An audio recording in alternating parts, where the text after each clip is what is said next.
কিয়ামতের সবচেয়ে বড় আলামত হলো একসময় এমন মানুষদের আবির্ভাব ঘটবে যারা অনেক বেশি শক্তিশালী হবে। সে সময় তাদের সাথে লড়াই করার শক্তি কারোই থাকবে না। তারা পৃথিবীতে থাকা সমস্ত পানি পান করে ফেলবে, আর জমিতে থাকা ফসল ও ফলমূল খেয়ে শেষ করে ফেলবে। আর যা কিছুই তাদের পথে আসবে তারা সব কিছু ধ্বংস করে ফেলবে। এমন ধ্বংসযজ্ঞ চালানো কওমের কথা আমরা ছোটবেলা থেকেই শুনে এসেছি। আজকের ভিডিওতে আমরা তাদের অর্থাৎ ইয়াজুজ মাজুজ সম্পর্কে বিস্তারিত আলোচনা করব। আপনি ইয়াজুজ ও মাজুজের কথা শুনে থাকবেন, কিন্তু আজকে আমরা যে তফসিল আপনাকে জানাতে চলেছি সেটা হয়তো আপনি কখনো শুনেননি। আল্লাহ তাআলা তাদের কথা আল কুরআনে সূরা কাহফ ও সূরা আম্বিয়াতে বর্ণনা করেছেন। আজকের ভিডিওতে তাদের সম্পর্কে কিছু গুরুত্বপূর্ণ তথ্য আপনি জানতে চলেছেন। ইয়াজুজ ও মাজুজ কারা, দেখতে কেমন, তারা কোথায় থাকে, কখন আসবে, আরও অনেক কিছু। দুনিয়াতে এমন 4জন বাদশাহ ছিলেন যারা তাদের সময় পুরো দুনিয়ায় রাজত্ব করতেন। তাদের মধ্যে 2জন ছিলেন মুসলিম আর 2জন কাফের। কাফেরদের মধ্যে ছিলেন নমরুদ আর বখতে নাসার। অন্যদিকে মুসলিমদের মধ্যে ছিলেন হযরত সুলাইমান আলাইহিসসালাম এবং হযরত জুলকারনাইন আলাইহিসসালাম। জুলকারনাইন আলাইহিসসালামের আসল নাম সিকান্দার ছিল এবং তিনি হযরত শাম বিন নূহ আলাইহিসসালামের সন্তানদের মধ্যে একজন ছিলেন এবং হযরত খিজর আলাইহিসসালামের খালাতো ভাই ছিলেন, যিনি হযরত ইব্রাহিম খলিলুল্লাহর কাছ থেকে ইসলাম কবুল করেন এবং বেশ কয়েক বছর তার সহবতী ছিলেন। আল কোরআনের সূরা কাহফে হযরত জুলকারনাইনের 3টি সফরের কথা বর্ণিত আছে, যা খুবই অদ্ভুত এবং আশ্চর্যজনক ছিল। এই 3টি সফরের ব্যাপারে আজকের ভিডিওতে বিস্তারিত জানাবো। প্রথম সফরের কাহিনী হলো এই যে, কথিত ছিল শাম বিন নূহ আলাইহিসসালামের সন্তানদের মধ্যে একজন আবে হায়াতের থেকে পানি পান করলে তার কখনো মৃত্যু হবে না। তো হযরত জুলকারনাইন সেই আবে হায়াতের খোঁজে মাগরিবের সফর শুরু করে দেন। তার সাথে হযরত খিজর আলাইহিসসালামও ছিলেন। হযরত খিজর আলাইহিসসালাম তো ওই আবে হায়াতের কাছে পৌঁছেও গেলেন আর সেটা থেকে পানিও পান করে নিলেন, কিন্তু হযরত জুলকারনাইন সেটা জানতেন না। তাই তার সফর চলমান ছিল। যেতে যেতে মাগরিবের সময় হয়ে গেল এবং তিনি এমন এক স্থানে গিয়ে পৌঁছালেন যেখানে গিয়ে মনে হলো তিনি পৃথিবীর শেষ প্রান্তে এসে পৌঁছেছেন, যেই প্রান্তে গিয়ে সূর্য ডুবে যাচ্ছে। সেখানে গিয়ে তিনি এক আজব কওম বা জাতি দেখতে পান, যারা পশুর চামড়া দিয়ে তৈরি পোশাক পরিহিত ছিল।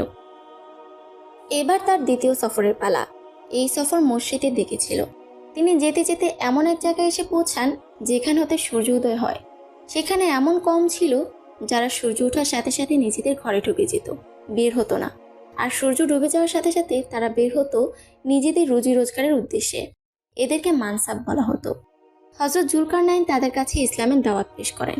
সেখানে কিছু লোক ঈমান আনে আর বাকিরা অটল থাকে, কিন্তু তিনি তাদেরকেও রাজি করেই নেন। আর তৃতীয় সফর সুমালের দিকে ছিল। তিনি চলতে চলতে 2 পাহাড়ের মাঝে চলে যান। সেখানকার কওম অনেক অদ্ভুত ছিল, এমনকি তাদের ভাষাও বোঝার উপায় ছিল না। অনেক কষ্টে তাদের সাথে ইশারায় কথা বলতে হতো। তারা হযরত জুলকারনাইনের কাছে ইয়াজুজ ও মাজুজের জুলুমের কথা বলে এবং তার কাছে সাহায্য চায় যে তিনি যেন ইয়াজুজ ও মাজুজের হাত থেকে তাদেরকে বাঁচায়। আসলে এই ইয়াজুজ ও মাজুজ কারা ছিল, এরা সংখ্যায় কত বেশি, এর একটি ধারণা এই হাদিসের মাধ্যমে পাওয়া যায়। হযরত আব্দুল্লাহ বিন উমর রাদিয়াল্লাহু আনহু কর্তৃক বর্ণিত, প্রতি 100 জনে 99 জন ইয়াজুজ ও মাজুজের অন্তর্ভুক্ত হবে, আর এদের সংখ্যা দিন দিন বাড়তেই থাকবে। এদের মধ্যে নারী পুরুষ উভয়ই থাকে। এদের 3টি দল থাকবে, তাবিন, তারিজ ও মনসুক নামের। আর এদের মধ্যে যেই মারা যাবে কমপক্ষে 1000 বা তার বেশি বংশধর রেখে মারা যাবে। এরা খুবই বিপজ্জনক ও হিংস্র প্রকৃতির হবে। যখন এরা বাইরে বের হবে তখন সব ফসল সবজি খেয়ে ফেলবে, এমনকি ছোট ছোট প্রাণীদেরকেও ধরে নিয়ে গিয়ে খেয়ে ফেলবে। যখন হযরত জুলকারনাইনের কাছে সেই লোকেরা অনুরোধ করে যে আপনি ইয়াজুজ ও মাজুজের কাছ থেকে আমাদেরকে বাঁচিয়ে দিন, তার বদলে আপনি যা চাইবেন সেটাই আপনাকে দেওয়ার চেষ্টা করব, তখন হযরত জুলকারনাইন বলেন, আমাকে আল্লাহ অনেক কিছু দিয়েছেন, আমার কোনো কিছুর দরকার নেই, কিন্তু তোমরা নিজেদের পরিশ্রম দিয়ে আমাকে সাহায্য করো। তিনি এরপর ওই 2 পাহাড়ের মাঝখানে একটি গভীর গর্ত খুঁড়তে বলেন। গর্তটি এত গভীর ছিল যে তার মধ্য থেকে পানি বের হওয়া শুরু করলো। এরপর তিনি সেটাতে গলিত তামা দিয়ে শক্ত করেন এবং লোহার তক্তা বসিয়ে তার উপর কাঠ ও কয়লা দিয়ে ভরে দেন। এর মাধ্যমে একটি মজবুত দেয়াল তৈরি হয়ে গেল। আজকের দিনে আমরা যেটাকে কনক্রিটের দেয়াল বলে থাকি, এর থেকেও ওই দেয়াল বেশি মজবুত ছিল। এখন ইয়াজুজ মাজুজ দেয়ালের এক পাশে আর ওই জাতি দেয়ালের আরেক পাশে। হাদিসে এসেছে ইয়াজুজ মাজুজ এই দেয়ালকে রোজ ভাঙতে থাকে। কিন্তু সারাদিন কষ্ট করে ভাঙার পর শেষ পর্যায়ে তাদের মধ্য থেকে একজন এসে বলে যে রাখো, বাকিটা কাল ভাঙবো। কিন্তু আল্লাহর কুদরতে পরের দিন ওই দেয়াল আরও বেশি মজবুত হয়ে যায়। এর পরের দিনও যখন তারা দেয়াল ভাঙতে থাকে তখন তাদের মধ্য থেকে একজন এসে আবার বলে বাকিটা কাল ভাঙবো। এভাবে এখন পর্যন্ত চলতেই আছে। কিন্তু এমন এক সময় আসবে যখন আল্লাহ তাআলার ইচ্ছায় তারা বাইরে বের হবে। তখন দেয়াল ভাঙার সময় তাদের মধ্য থেকে একজন বলবে ইনশাআল্লাহ কাল আমরা দেয়াল ভাঙবই। তারপর যখন তারা পরের দিন আসবে তখন ইনশাআল্লাহ আল্লাহর বরকতে তারা দেয়াল ভাঙতে সক্ষম হবে। নবী করিম সাল্লাল্লাহু আলাইহি ওয়াসাল্লাম বলেন কিয়ামত ততক্ষণ পর্যন্ত হবে না যতক্ষণ পর্যন্ত না ইয়াজুজ ও মাজুজের আগমন ঘটে। এবার আপনাদেরকে বলি ইয়াজুজ ও মাজুজের আগমনের আগে দুনিয়া কোন কোন বিষয় থেকে বঞ্চিত হয়ে যাবে। হযরত ইবনে বিন আব্বাস রাদিয়াল্লাহু আনহু বলেন আল্লাহ তাআলা 5টি নহরকে জান্নাত থেকে সৃষ্টি করেছেন। এই 5টি নহর বা নদী একটি ঝর্ণার উৎস থেকেই সৃষ্টি হয়েছে। আল্লাহ তাআলা হযরত জিবরাইল আলাইহিস সালামের দ্বারা জান্নাতের এই ঝর্ণাকে পাহাড়ের ভেতরে রেখে দেন এবং পাহাড় থেকে নদীগুলোকে বহমান করে দেন, যার মাধ্যমে মানুষ উপকৃত হয়। যখন ইয়াজুজ মাজুজের আগমনের সময় হবে তখন আল্লাহ তাআলা জিবরাইল আলাইহিস সালামকে দুনিয়ায় পাঠাবেন এবং তিনি 6টা জিনিস দুনিয়া থেকে উঠিয়ে নিয়ে যাবেন। এগুলো কি কি হবে? দুনিয়া থেকে আল কোরআন নিয়ে যাওয়া হবে, সব ইলমও উঠিয়ে নেওয়া হবে। হাজরে আসওয়াদ, মাক্কামে ইব্রাহিম, হযরত মুসা আলাইহিস সালামের তাবুত এবং আমরা যেই 5টি নহরের কথা বললাম এগুলো উঠিয়ে নেওয়া হবে।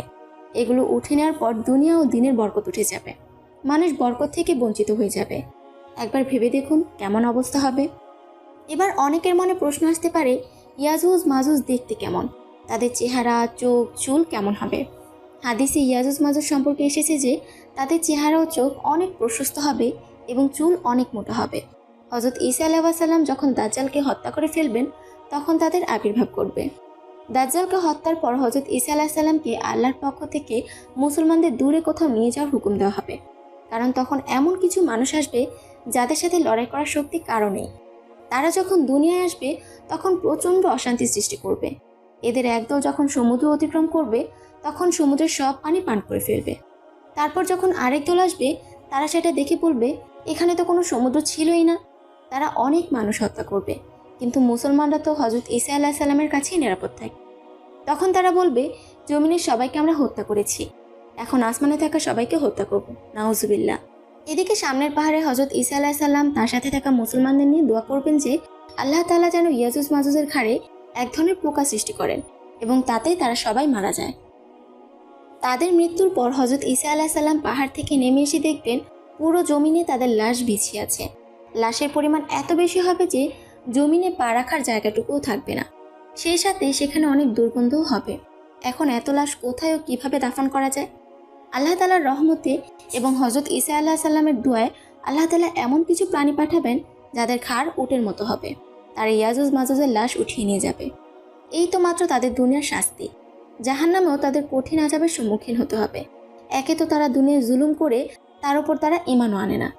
যদিও তাদেরকে ঈমানের দাওয়াত দিতে নবী করিম সাল্লাল্লাহু আলাইহি ওয়াসাল্লাম নিজে গিয়েছিলেন। হযরত ইবনে আব্বাস রাদিয়াল্লাহু আনহু বর্ণিত নবী করিম সাল্লাল্লাহু আলাইহি ওয়াসাল্লাম বলেন মেরাজের রাতে আল্লাহ তাআলা আমাকে ইয়াজুজ মাজুজের কাছে ইসলামের দাওয়াত দেওয়ার জন্য পাঠান। আমি তাদের কাছে গেলাম, তাদেরকে আল্লাহর কুদরতে আসার দাওয়াত দিলাম, ইবাদতের দাওয়াত দিলাম, কিন্তু তারা আমার দাওয়াত গ্রহণ করতে অস্বীকার করলো। আল্লাহ তাআলা নফরমান বান্দা ও তাদের সহযোগীরা ইবলিসের সাথে জাহান্নামে প্রবেশ করবে। তাদের মৃত্যুর পর দুনিয়ার শান্তি ফিরে আসবে। আল্লাহর রহমত তখন এত বেশি হবে যে দুনিয়ার অনেক বৃষ্টি বর্ষিত হবে, এতে জমি অনেক ভরপুর হয়ে উঠবে। তখন জমিনের প্রতি হুকুম থাকবে নিজেকে আরো বরকতময় করে তোলো, আর আসমানের উপর হুকুম থাকবে নিজের অঢেল বরকত বর্ষণ করো। তখন বরকত এতটাই বৃদ্ধি পাবে যে শুধুমাত্র একটি আনারকে একটি দল খেতে পারবে, আর একটি উটের দুধ পুরো এক জামাতের মানুষ পান করতে পারবে, আর একটা বকরির দুধ একটি পরিবারের জন্য যথেষ্ট হবে। ইয়াজুজ মাজুজের পতনের কাহিনী থেকে এটাই বোঝা যায় যারা দুনিয়ায় ঝগড়া, ফাসাদ, মারামারি, হানাহানি করে তাদের পরিণতি ভয়ঙ্কর হয়। আল্লাহ তাআলা জালিমদের সম্পূর্ণ ধ্বংস করার ক্ষমতা রাখেন, তারপরও তাদেরকে সুযোগ দেন তওবা করে সঠিক পথে ফিরে আসার, জাহান্নাম থেকে বাঁচার। মহান আল্লাহ তাআলার কাছে দোয়া রইল তিনি যেন আমাদেরকে কলবে সলিম দান করেন এবং কুরআন ও হাদিসের আলোকে জীবনযাপন করার তৌফিক দান করেন। আমিন।